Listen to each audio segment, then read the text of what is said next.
Guys, I did a fan speak free agency and mock draft simulation for the Tennessee Titans 2020 season. Now, Tennessee Titans came pretty close last year, made it all the way to AFC Championship, and unfortunately, they lost to the Kansas City Chiefs. So, with that being said, I thought I would address that. What I went ahead and did here is they started this the offseason at like 59 million in cap. I ended up dumping a few people, got it up to about 77 million in cap. So I actually did a few dumps. They're just older players, people who weren't producing, a lot of just dead space. Um, Essentially, I got rid of Ryan Suckup. I don't think he's coming back. He was never the same after his injury. Dion Lewis, bust, overpaid, not producing. He needs to go. Delaney Walker, he's just last 2 years he's been injured. We all love Delaney Walker, but let's face it, Delaney Walker's best days are behind him.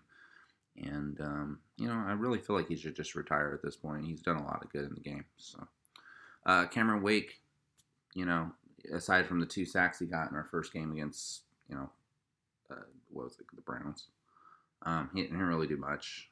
He's also just a victim of age. More power to him, but I'd like to just bring somebody else in. With that being said, here's what I did manage. I brought back Jack Conklin. I think it was like a 4-year deal worth $65 million, and I gave him I think it was like 70% guaranteed. I think Jack Conklin needs to stay with the team. It's really hard to find a tackle, so it's not like it's getting any better. Tannehill. The thing about this simulator is I couldn't use the franchise tag and I couldn't use transition tag, so I had to just sign people. I gave Tannehill a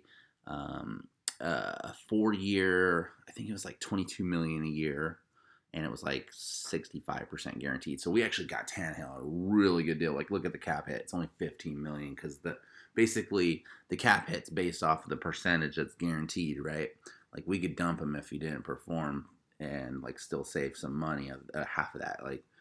But I would expect Tannehill to stick around for a while. He's part of the scheme works with him. So Derrick Henry, very similar. I gave him I think it was like a 3-year deal, and I gave him I want to say it was like 12.5 million a year, maybe 13. I think it was like 13 million a year. It's up there. It's not as high as like Todd Gurley or like Zeke because I don't think he's there. But I did give him quite a bit of money. And pretty good guarantee. I think it was like 70% guaranteed. I like Henry. I think that he can stay around and we can use him for quite a while. We just have to lighten his workload. He can't be the only guy running every single down. Dion Lewis was a hamper on this guy. We could probably got a lot farther if it wasn't for Dion Lewis, to be honest. Brought back Kamala Correa. He's been producing. He's a good, rotational guy. Let our main guys rest. He's reliable. He's gotten sacks. He was producing in the playoffs, so he's back. Brought back Logan Ryan. So Logan Ryan, same deal as before. 3-year, $10 million a year. He's a good slot corner. You can't really say anything about that. The guy produced. Brought back LaShawn Sims. No, he's good depth. Dennis Kelly. I'm surprised. I kind of just threw it out there. I think it was like $5 million a year for Dennis Kelly. We need a good swing tackle or a good tackle that can come in and just take over if something happens. And Dennis Kelly's he's there. He's one of the best. So Tajay Sharp, brought him back. Got him for a low. So, he's used to the scheme. We don't have to start over with anybody. And here's where everything kind of changed. Yannick Ngakoue, I think that's how you say his name. I'll probably butcher it. But I signed him to I think it was like $22 million a year. With the guarantee, though, was where we got him. So the guarantee was at 60% guaranteed. So he's young. I think he's 25. I got him for a 5-year or 4-year deal or something. He's going to be on our team for a while with this, right? So we've got our pass rusher. We got our elite pass rusher to go with Harold Landry. You have Harold Landry and Ngakoue on both sides. You're looking at some pretty serious competition. Plus, you got to worry about Casey and Simmons, in the middle. And that's a recipe for disaster for any offense. And then I picked up Hunter Henry. I was like, Hunter Henry's available. Got him for the low to replace our buddy Delaney Walker. And I just thought, Johnny Smith's cool, but we really need somebody who can go out there and be a pass threat. And I really don't see Jonnu Smith as being a huge pass threat. Like he catches some good passes, and every once in a while he does something miraculous. But I would still I feel more comfortable with Hunter Henry in this situation. But imagine having him and Jonnu Smith available too, right? And then of course everybody else that's on the roster, they're still there. I didn't really get rid of anybody, so we got all the same guys as before, which is good. All right, so that was basically it. Re-signed those guys, kept them, got these two right here, Ngaku and Hunter Henry. Just kind of beef up the roster. And then I kind of looked forward to the draft. I'm like, cool, now I can draft the way I want because I got all my pieces, right? So here we go. The draft went by. Round 1, pick 29. I picked up J.K. Dobbins. Now, the reason I did this, and I might get scolded, and people be like, oh, you need to get an edge rusher. We needed an edge rusher. It's like, dude, I got our edge rusher in free agency. I got one of the best players in the NFL in free agency, okay? I don't need a edge rusher now that I picked him up. Instead, I got a running mate to go with our boy Derrick Henry. J.K. Dobbins, his running style was very, very, very similar. If you watch his games and you watch his film, he's a powerful runner. One thing I do like about the kid is he has the ability to catch the ball anywhere and just make a play. So he's a passing threat, but you have to worry about him running the ball. It's not like Dion Lewis where when he's on the field, you know it's going to be a passing play. When this kid runs the ball, he runs with power. He has cuts. He just gets the job done. So having him and Derrick Henry, I don't even want to. If I was an opposing defense, I'd be scared half to death of that combo.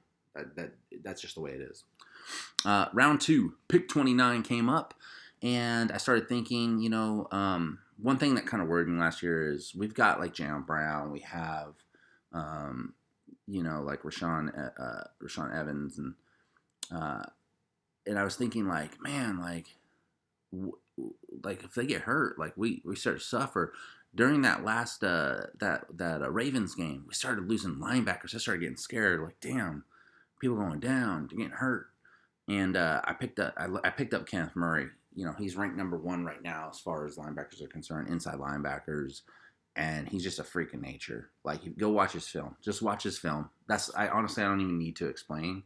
He's one of the best players in the Pac-12, right? So, or in the Big 12, right? So, just go watch his film and just trust me on this, because as I was watching it, he's just coming out of nowhere. He kind of, man, you just don't even know when this dude's coming. He'll make plays. He's good in pass coverage.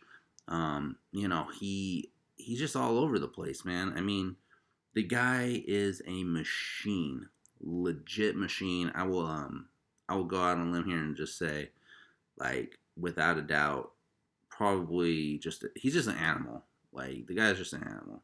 Okay. So he's in the Big 12, and he's just coming out of Oklahoma. In fact, I got a couple Oklahoma guys on here, and I got a couple Ohio State guys. So, speaking of that, next up, Jalen Hurts, right?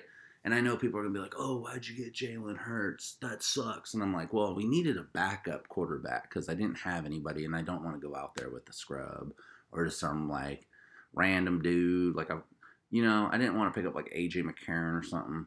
So I was like, let's just take a flyer on Jalen Hurts, man. It's not going to hurt us. At this point, he was the best player available on the board as far as his ranking. So I was just like, whatever, I'll take him, right? I think he was, like, ranked 94 out of 100, out of the top 100. He's a very raw player, right? So he doesn't he doesn't take reads.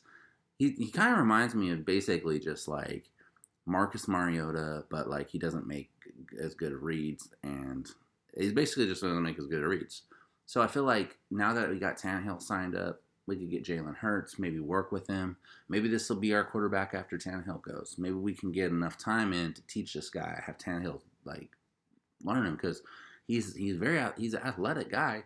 I think he just needs coaching, and I think he just needs to learn, like, and really learn and want to learn. And, I took a flyer on him. Whatever. It's a 3rd round pick. No big deal.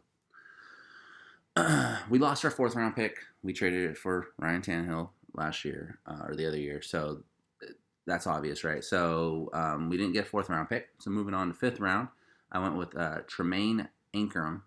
And the reason I did this is because he plays guard, but he can also swing in and do center. I feel like he's going to be better at center. He's listed as a tackle as well, but when I was reading up on him, his size isn't really going to translate well to the NFL for that. So he's probably going to play a lot of inside. And I was thinking we need a guy who can play guard and center, and he kind of fits the bill. So, he's out here protecting Lawrence too. So you can't get much better than that. So I was like, I took a flyer on him. 5th round pick, not a bad one. Round 6, pick 29. Picked up Josiah Scott, cornerback out of Michigan State. As far as I can tell, he has pretty good stats and pretty good production. He's just kind of small. I think he's like 5'10". He's like $160, like high 60. I think he's like $170 or something. I think it's like 68 or 70. He's just a small guy. That's nothing that a training staff can't get him. Just bulk him up a little bit, get him maybe another 10, 20 pounds on top of his frame already. He's good to go. Adding 10 pounds of muscle or adding 10 pounds on top of your body weight it's not super hard if you got the right resources, to be honest. So, but yeah, I mean, he had pretty good speed. I think his 40 was like a 4.47. So I thought, hey, we need some speed guys back there. Picked them up. And then round 7 came, and I really didn't see a lot of options. I just picked up Austin Mack. He wasn't getting a lot of production because he was kind of down on his depth chart, but he's pretty decent production. He kind of reminds me of just like that guy, kind of like a Tajay Sharp level guy, where if he's not going to produce like 900, 1,000, 800 yard game, a year, but he's going to give you like 300, maybe 400 if you're lucky. He's a pretty big guy, 6'2". I think he's like 215 or 220 or something. So he's pretty big, pretty physical, and I know that's what we like. So we want those big dudes on the field because we want to be physical, right? And that was kind of it. They were like, "Oh, you need an edge," and I'm like, "No, I got my edge in the free agency.